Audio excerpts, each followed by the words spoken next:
I built this chicken coop with no money and no skills. In fact, before finishing the project, I couldn't be sure that the chickens wouldn't make the whole thing collapse, let alone with me sitting on it. Using free pallets and scrap lumber along with the tools and materials I already had, I was able to put together a modest but functional coop. It took me several months navigating trial and error and reckoning once again with my incompetence when it comes to building just about anything to finish this coop. But in the end, I was able to create a nice little home for our new little buddies. You guys, oh my goodness. You wanna pick some charcoal? Yeah. Do you want to pick some charcoal? No. Get away from me, Dad. So in this video, I am going to walk through some of my process, show you some of the problem areas that I encountered, and hopefully leave you feeling more empowered to do things that you have no idea how to do. Be sure to stick around to the end for a sneak peek at some of the best features of my chicken setup that have nothing to do with the coop, but are really cool. So the first step, as I was thinking about how I wanted to build this coop, was listing out my needs and my desires for the project. I knew that I wanted to make this coop as cheaply as possible, preferably free. I wanted it to be easy to use, to access, to clean, collect the eggs and all of that. And there needed to be enough space for 4 hens. These were some of the main criteria that I had. And of course, there was a lot more things that went into this coop that got me really started thinking. For 4 hens, you really don't need that much coop space. It's recommended that you have 3 to 4 square feet per hen in the coop, and 8 to 10 square feet per hen in the pen area. The reason that I selected this location for the coop, in fact, was because this was already a fenced off area, sort of like a dog kennel. And so I thought that that would work great for the chickens, gives them plenty of space to play. But for the coop, I needed to find a way to get it around 12 to 16 square feet of space for my birds. And so right away, my mind went to pallets, since I've made several compost bay systems out of pallets in the past, and these tend to be 3 to 4 feet by 4 feet. So why not just try and make a coop out of these? So if I could get the pallets, I would need at least 6 to get started, 4 for the walls, 1 for the roof, and 1 for the floor. I also would need some way to frame my external nesting box. With 4 hens, you really only need 1.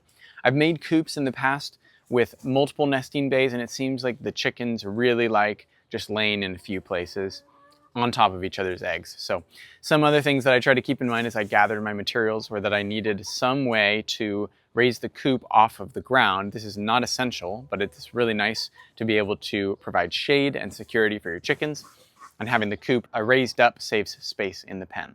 Starting here, I took a pallet and literally just cut it in half to use as 2 legs for the coop to rest on. I drilled in a pallet for the floor and got the foundation set first. To get the walls attached, I just looked around for areas that I could bolt to. Not a good idea to bolt to something as thin as the pallet wood. I'm really looking for the 2x4 pieces of lumber within the pallet. Now for this, I wish that I could say there was a more deliberate method for measuring out and selecting which pallets would be the floor and which would be the walls, but honestly, I just used a big pallet that I found for the floor and then tried to use equal-sized pallets for the walls. This was a piecemeal project. I was just working with what I had, and at this point I forgot to film because I was in a huge hurry to get the project done because our chicks were getting big and Cassidy was about to give birth to our 3rd child. So you'll just have to take my word for how it all came together. For the nesting box, I had found these smaller pallets, sort of half-sized, and so I just needed to attach some nailers within the frame. Once I had those installed, I made the nesting box frame by measuring out 4 studs that would make the box a height that would fit inside of the frame. And then I had to remove those several times because I kept getting the measurements wrong. Eventually I got it right and the frame slid in perfectly. For sealing up the walls, I knew I needed some way to fill in the gaps in the pallet, so I started by cutting out the scrap pallet boards and trying to nail them from the inside to seal it up. But that was taking a really long time. And then I remembered that I had some very thin pieces of plywood in the garage, so I decided to give those a try out, and thank God I had enough to cover the 4 walls, not quite enough for the roof and the floor, but that's okay. The main hurdle for the coop was the door. I knew that I wanted to be able to access the inside of the coop really easily, but doors, especially big doors, are difficult for an unskilled carpenter like me. Even more so when I'm working with pre-framed doors, just trying to fit it all together. For getting the door on, I wish I had more footage to more accurately be able to show you what I did, because honestly, was a bit too janky to describe exactly, but I'll try. Basically, I added on scrap wood and pieces to fill in the gaps so that it would fit. After getting the door finally situated in place, I put on the last finishing touches, the chicken door and the ramp. Now, one of my main hopes for the coop was to be able to be as hands-off as possible once it was finished, so that if I needed to go out of town, I would be able to leave the chickens safe and sound from predators and with plenty of food and water. And this is where I did choose to invest in a few materials so that I could get the convenience that I desired. For the feeder, I cut a 10-foot 4-inch PVC pipe in half, and then I cut out and duct taped a couple yogurt containers to make a spout that stops. Then I bungee corded the pipe to the fence at an angle and... Excuse me. Trying to show the camera. Trying to show the camera. Back away. Back away. Come on. Oh my goodness.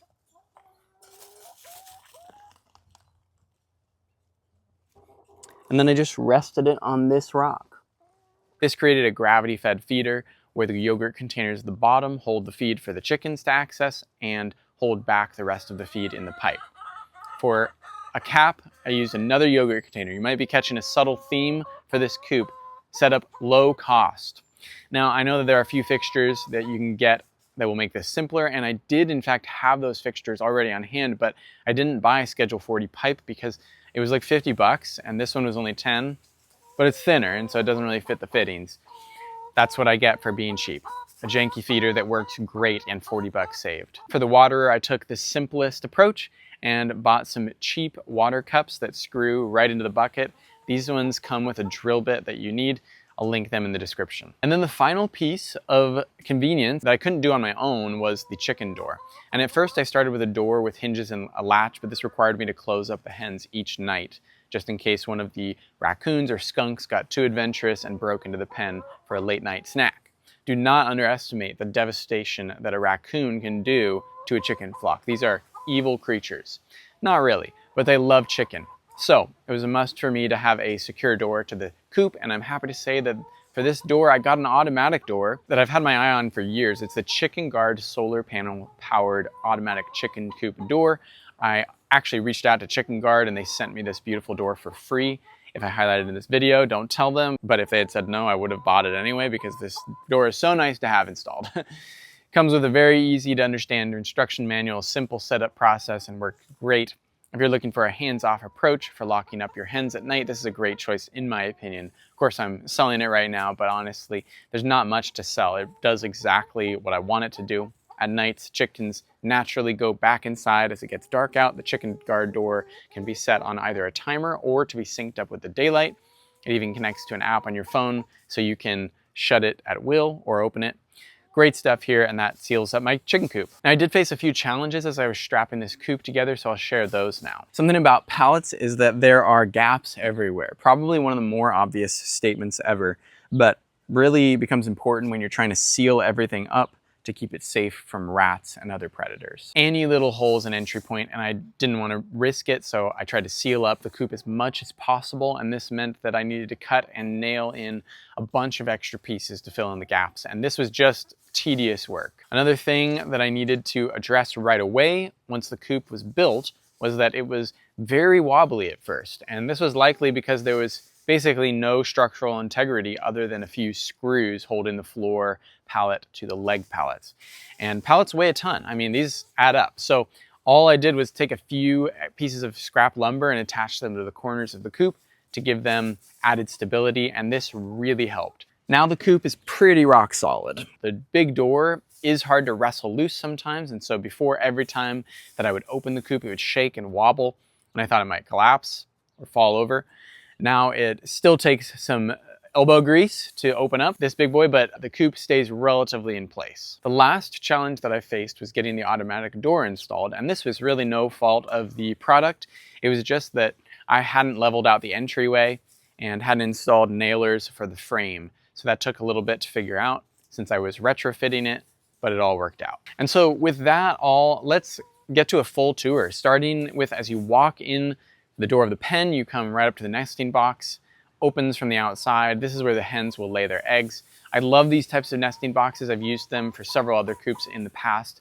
It's just so convenient, collecting the eggs without having to climb into the coop. Next, we've got the half pallet chicken ramp that leads up to the automatic chicken door. The solar panel wire goes up and around the coop, and the panel is hanging on the south-facing wall of the coop so that it can get full sun exposure. As we round the coop, we get to the main access door, opens up real nice and creakily to the rugged minimalist interior of the coop. The hens have one roost. I just have the one because they can all fit on it. It's best to not have different levels of roosts so that the hens don't start pretending like they're dominant over the others. This is more of a problem for larger flocks. You can see their access to the nesting box, and then for the flooring, I've just got cardboard on the bottom to both keep the floor sealed up and so that I can easily slide out and remove the bedding once enough poop has fallen atop it. On the outside of the coop, I have ventilation panels that I just made by patching up some scrap hardware cloth to the openings of the pallets on the roof pallet.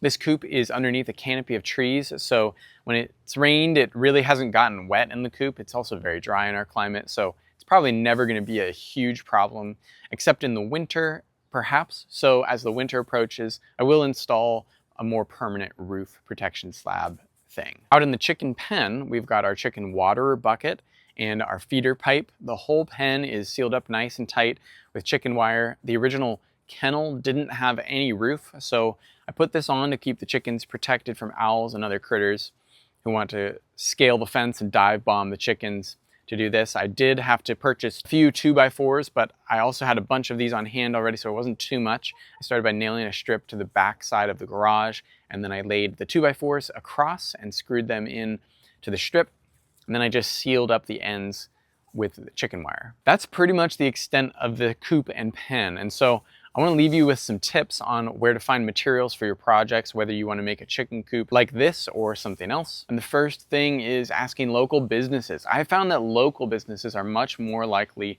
to be willing to part with their pallets and other scrap materials than the big box stores. There are several businesses that have crates outside their stores with free signs, and you can just go up and pick up free scrap lumber or pieces of wood. For the pallets, I've got a really great supply from an HVAC store in town. Really appreciate these guys. A tip, no matter where you're getting stuff from, is to make sure that you ask before you take, unless something is clearly labeled as free. Not all businesses are okay with you taking their pallets. Even this HVAC store, when I went to talk to the owner, he told me that it was fine for me to take whatever I wanted, but to be sure to do it during store hours because he has security cameras that will alert him of potential thievery, and I could end up getting the cops called on me. So I'm glad I asked, or I probably would have gone when they were closed and gotten in trouble. Another place that I have had great success finding materials is Facebook Marketplace. Of course, this is going to depend on your city, but the key is to kind of check every day for a few minutes just to see what's popping up. People are often willing to negotiate on price and even give you stuff for free, even if it's marked with a price. I do this just to avoid getting spammed with inquiries for my free stuff. Sometimes those are harder people to work with. Another couple tips on building any project really, but especially something like this, where you are just figuring it out as you go, is to not be afraid to take it apart a few times. It's rare in my experience to get something installed correctly the first time, even with a predetermined plan. So take your time and expect to have to take pieces out and reinstall them. Just focus on getting it right so that it actually works. And the last piece of advice is really just a suggestion, and I really want to emphasize this. Your chicken coop or construction process, whatever it is, or project, whatever it is, doesn't have to look pretty. We obviously live in the age of social media where you can see 1,000 people's homemade chicken coops that all look incredible, painted, good enough for a person to sleep in. And if you want to make a chicken coop that looks perfect, by all means do that. But if you are letting that hold you back from getting something built that is serving a function, stop. Just do it and you'll improve over time. My message here is that sometimes, a lot of times, planning is essential, but it doesn't mean that you're going to stick to the plan. It's best to plan a little bit and then start the project and course correct as you go. Now, I promised a bonus round if you stuck around to the end, because this goes a little bit beyond the scope of the video, but there are a couple things that you should really take advantage of with any chicken coop setup that you've got. If you garden at all, which most of you watching this channel hopefully do, you know that compost is king, especially if you are trying to do this thing naturally without synthetic fertilizers and tilling. Well, it just so happens that chickens are the single greatest advantage that you can have when it comes to making your own better than store-bought compost. They shred materials for you, increasing their surface area and making them decompose more quickly. Also, they add their own fertility to the material, helping everything break down even quicker and supplying you with good nitrogen and microbes in your future compost. On the floor of this pen and in the coop itself, I've got dried leaves, straw, wood chips, shredded cardboard, and sticks. These all serve to soak up smells from the chicken coop. Another addition that I've made is my microbial inoculants. I've got dry GMS, IMO4, which are Korean natural farming inputs that utilize indigenous microbes from the surrounding forest of your area. These keep odors at bay, and they keep the whole bedding system in check with healthy microbes, which means healthy chickens and healthier soil once you're ready to pull out the bedding and use it as compost. Make sure that you let the compost cure for a little bit more after you remove it so that the chicken manure has time to decompose, or you can just spread it on your garden beds over winter and it will be ready to plant the following spring. The last couple of bonuses are for my chicken water and feed. I've also added some KNF ingredients to our chicken water. I've got some seawater, LAB, fermented plant juice, and oriental herbal nutrient. Overall, these are very small amounts, but this is gonna keep our chickens a little bit healthier, give them a nice probiotic boost every time they drink their water. I also use this water along with IMO4 to ferment my chicken feed. This is a homemade feed made out of kamut, whole oats, rye, millet, sunflower seeds, sesame seeds, and kelp meal with some added grit for the hen's gizzards. I just use my KNF water to soak these grains for a few days and let fermentation unlock more nutrients. This is a great way to raise even healthier chickens and get healthier eggs. You really won't be able to buy eggs of this quality from the store, most likely. And I'll add the final component to my chicken feed is my black soldier fly larvae. These are incredible insect feed to raise for chickens. I've got a very simple tote soldier fly setup here. The larvae self-harvest into the bowl after climbing up the bin, and then I can just feed them to the chickens and they get a nice bit of free protein. These soldier fly larvae eat everything, so that's cooked food, meat, dairy, even moldy or rotten food, so they're incredible to have on site, and they produce really nice food for the hens. If I glossed over anything that you wanted to hear more about, please leave a comment below. Check out our free chicken coop plans if you want to go the paid route. And if you want to learn more about how to best use your chickens to their full compost making potential, check out our video here all about that. Thank you for watching, and we'll see you in the next one.